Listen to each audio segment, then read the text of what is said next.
screenshots from the Nyiyaparli Living Language project at credit supplied by Nyiyaparli Widi, an Australian Aboriginal community with only 8 fluent speakers left, has launched a mobile phone game to help reconnect their youth with the tongue of their ancestors.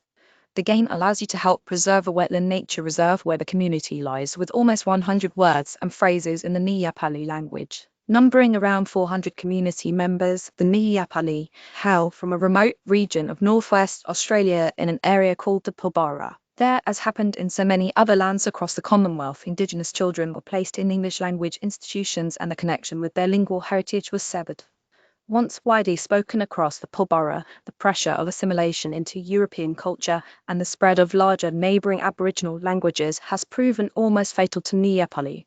The Nyiyaparli Aboriginal Corporation Net, which manages the common welfare of the community, launched the Nyiyaparli Living Language project in 2022 in an attempt to save their dying language. But the NAT didn't look to the past for inspiration, rather they leveraged the present. The cultural working group decided that you are never going to take phones away from kids, said the project's executive producer Simon T. Brinks. Why not give them something that can help them learn? Despite their remote location and rich indigenous heritage, Nyiyaparli children seem to be as immersed in games like Minecraft and Fortnite as anyone else.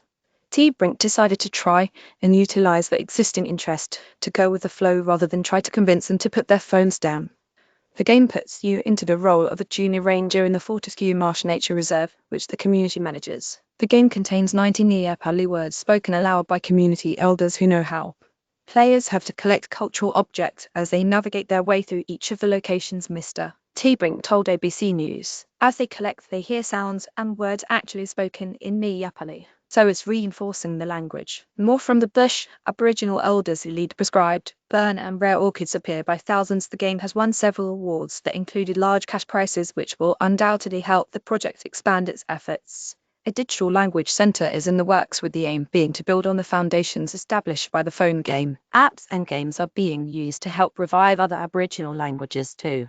A storybook app that teaches science concepts was designed by a man from the Goldfields region of Northern Australia, who's one of only 3 people who speak Ngalia, a dialect of a more widely spoken Mandjil that's featured in the application. Racing to Save Your Language, a waiter in Canada, is learning Cree to better serve customers. Immediately people would light up. Carbomule worked with his brother Talbot, another speaker, to compile a dictionary of Ngalia words, which benefits from the fact that it's similar to the surrounding tongues in the region.